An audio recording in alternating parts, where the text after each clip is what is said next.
Questão 11. Olha que bacana. Essa questão é muito legal. Entre todas as latas cilíndricas de volume 1 litro, raio da base R e altura H, qual é a que tem menor área superficial?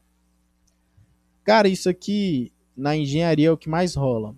O que que acontece? O cara diz, olha, eu quero montar uma lata aqui,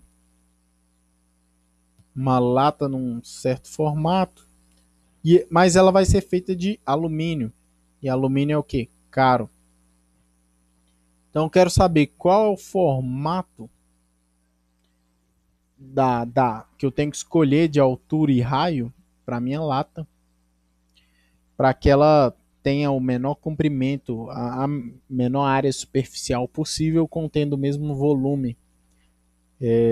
Sensacional. Muito bacana. E aí, o que, que acontece? Se você escolhe o recipiente certo, você economiza no processo de montagem, e aí, se você economiza pelo menos R$ 1 a cada 10 mil produtos, tu vai ter R$ 10.000, é muito dinheiro e blá blá blá, enfim, né? É interessante isso aqui, porque isso aqui começa a criar uma coisa que vocês, quem for fazer matemática, vai ver. É um curso que o pessoal chama de geometria diferencial. Eles começam a procurar vários corpos que, que contêm o volume e que tem a menor área possível. Um desses corpos aí é um corpo parecido com esse aqui. Ele tem curvas catenárias. É muito legal. Essa curva aqui, que está aqui de volta, ela é um cosseno hiperbólico. Se você fizer o curso de matemática, você vai ver mais sobre isso. Num curso chamado Geometria Diferencial, beleza? Isso aqui tem muito a ver com os formatos que se usa. Esse aqui é um dos formatos que mais economiza superfície, beleza? Então, esse formato aqui ele tá em Yakult, tá no. Eu vou até fazer um desenho aqui do Yakult. Se você olhar, ele começa bem aqui com uma coisa próxima disso. Bem aqui ele tem esse desenho. Aqui ele segue. E aqui ele tem outro desenho. Beleza? Essas duas curvas aqui, essa parte aqui, ela economiza material. Ela só existe para economizar material. Tanto essa e quanto essa. Essas duas superfícies aqui, elas só estão lá na embalagem porque elas economizam bastante material. Isso é mostrado lá no curso de geometria diferencial. Seria um curso de cálculo 4, né? Se fosse ser chamado assim. Curso bacana. Não fiz, mas às vezes eu tenho vontade de fazer. Então vamos lá. O raio R. Altura H. Qual foi a condição que ele botou aqui? A condição que ele botou é que tinha que ter 1 litro, né? Já que a gente tem que ter 1 litro, vou considerar que aqui as coisas estão em decímetro e aqui também. Beleza? Considerando que cada um deles está em decímetro, a gente pode calcular o volume desse corpo. E o volume é a área da base, que é πr ao quadrado, é um círculo, vezes a altura. E isso aqui tem que ser igual, já que é o nosso volume, né? Ele tem que ser uma coisa no nosso problema constante. Volume. Aqui era para eu marcar isso aqui com alguma coisa. Volume. Isso aqui para a gente vai ser 1 litro. Beleza? Sendo assim, eu consigo isolar um dos termos em função do outro. Aqui eu vou querer isolar, por exemplo, tô sem criatividade. Deixa assim. Daqui a pouco a gente vê o que a gente vai isolar, beleza? Vamos calcular a área total desse corpo. lembrando que aqui a gente vai querer que ela seja área total.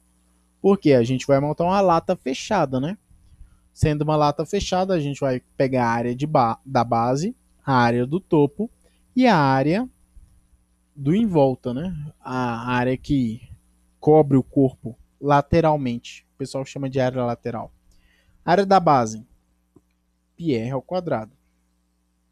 A área do topo também é πr ao quadrado.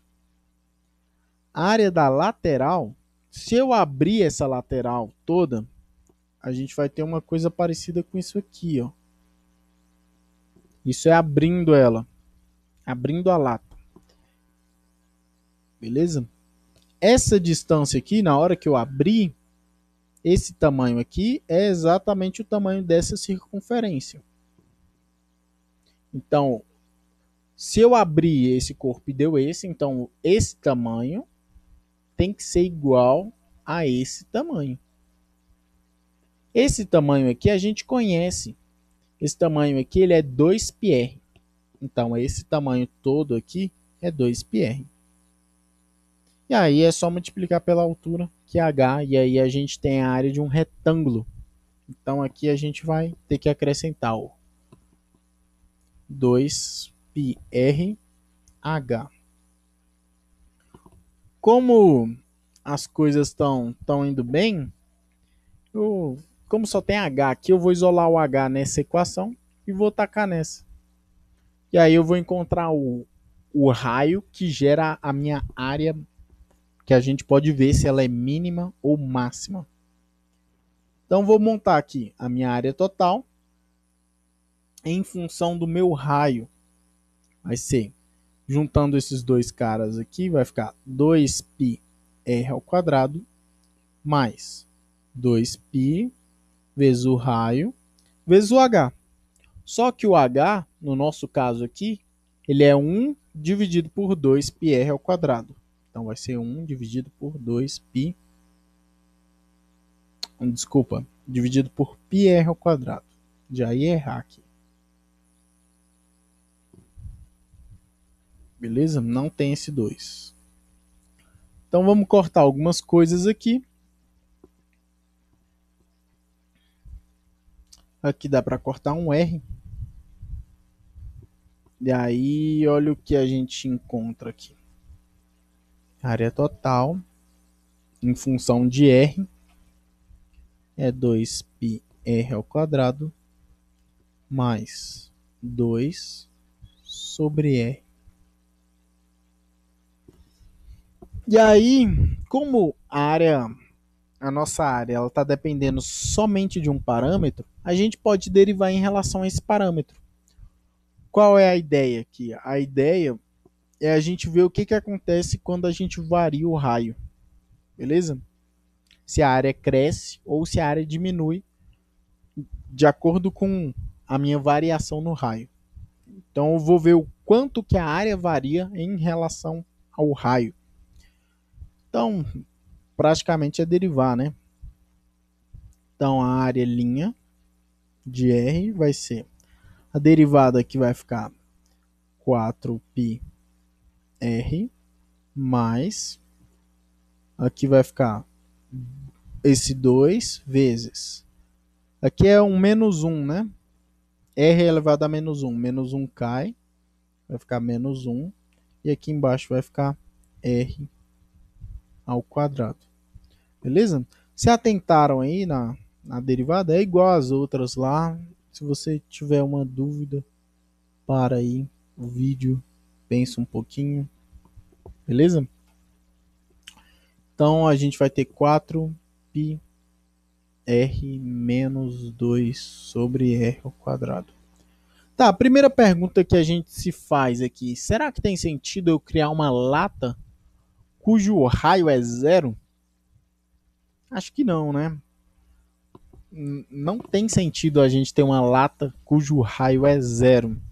Beleza? Então a gente poderia considerar que o raio é uma coisa maior do que zero. Beleza? Sendo assim, a gente não vai ter o ponto crítico R igual a zero, né? Já que ele não faz sentido. Beleza? Então, vou escrever aqui o domínio do nosso R, né? O R é maior do que zero. Eu vou escrever assim que é melhor. Tá bom? Só para deixar claro aqui, não tem sentido a gente falar de raio negativo ou qualquer outra coisa. Então vamos lá. Já que a gente não tem o ponto onde a função não existe, então basta a gente igualar a derivada a zero. Beleza? Vou tirar aqui o MMC, a gente vai ficar com 4π r ao cubo menos 2 igual a zero.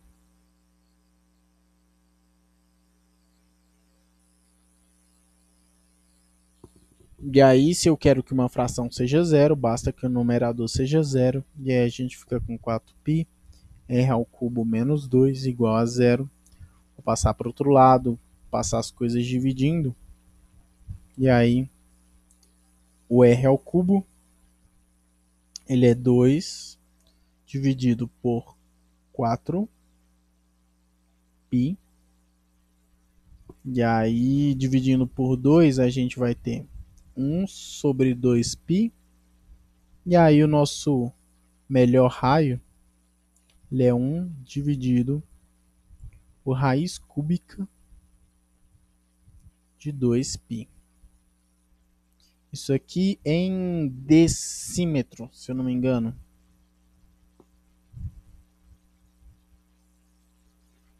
Tá. Além disso, a gente tem que calcular a altura, né? Porque a gente não está preocupado só com o raio. Então, a gente tem que calcular o raio e também a altura. Então, usando aqui o raio, a gente poderia voltar na nossa expressão aqui que a gente definiu, que é essa aqui. Beleza? Então, voltando aqui, a nossa altura é igual a 1 dividido por π vezes o raio ao quadrado. Isso. Então, aqui é a nossa altura. Vou substituir aqui, a gente vai ficar com um π embaixo. Na parte de cima a gente vai ficar com isso aqui. E o quadrado eu vou botar na parte de dentro.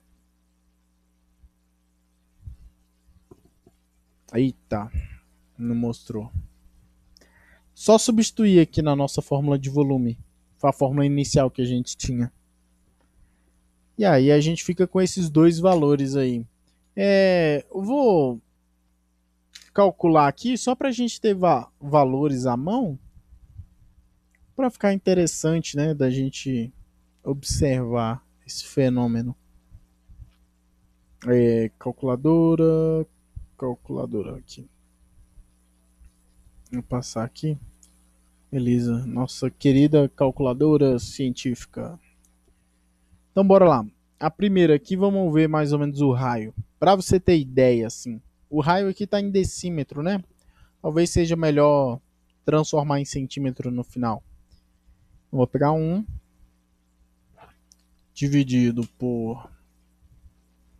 Vou abrir a parênteses aqui, porque eu acho que aqui não tem raiz cúbica. Então a gente vai ter que fazer no braço mesmo. Aqui vai ficar 2 vezes π. Cadê o π? 2 vezes π.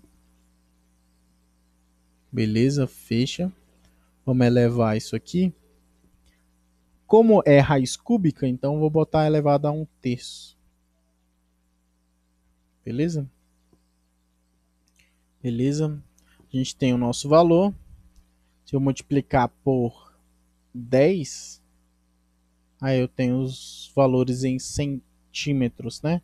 Então parece que o pote aí ele tem de raio 5,41 de raio. Eu acho que não é um tamanho razoável, né? Eu acho que essa distância aqui deve ter uns 10 centímetros. Deixa eu ver. O diâmetro dele tem 10 centímetros. Então deve ser um diâmetro próximo do valor da palma da tua mão até o polegar. Do centro da palma da tua mão até o polegar. Beleza? É mais ou menos isso aqui. Daqui até aqui, ó. Da palma da mão até o polegar. Deve ter uns 10 centímetros aí na tua mão. Se não tiver, segue a vida aí. E a altura do bloco também dá para tu calcular aí, beleza? Calculei o raio porque sei lá por quê.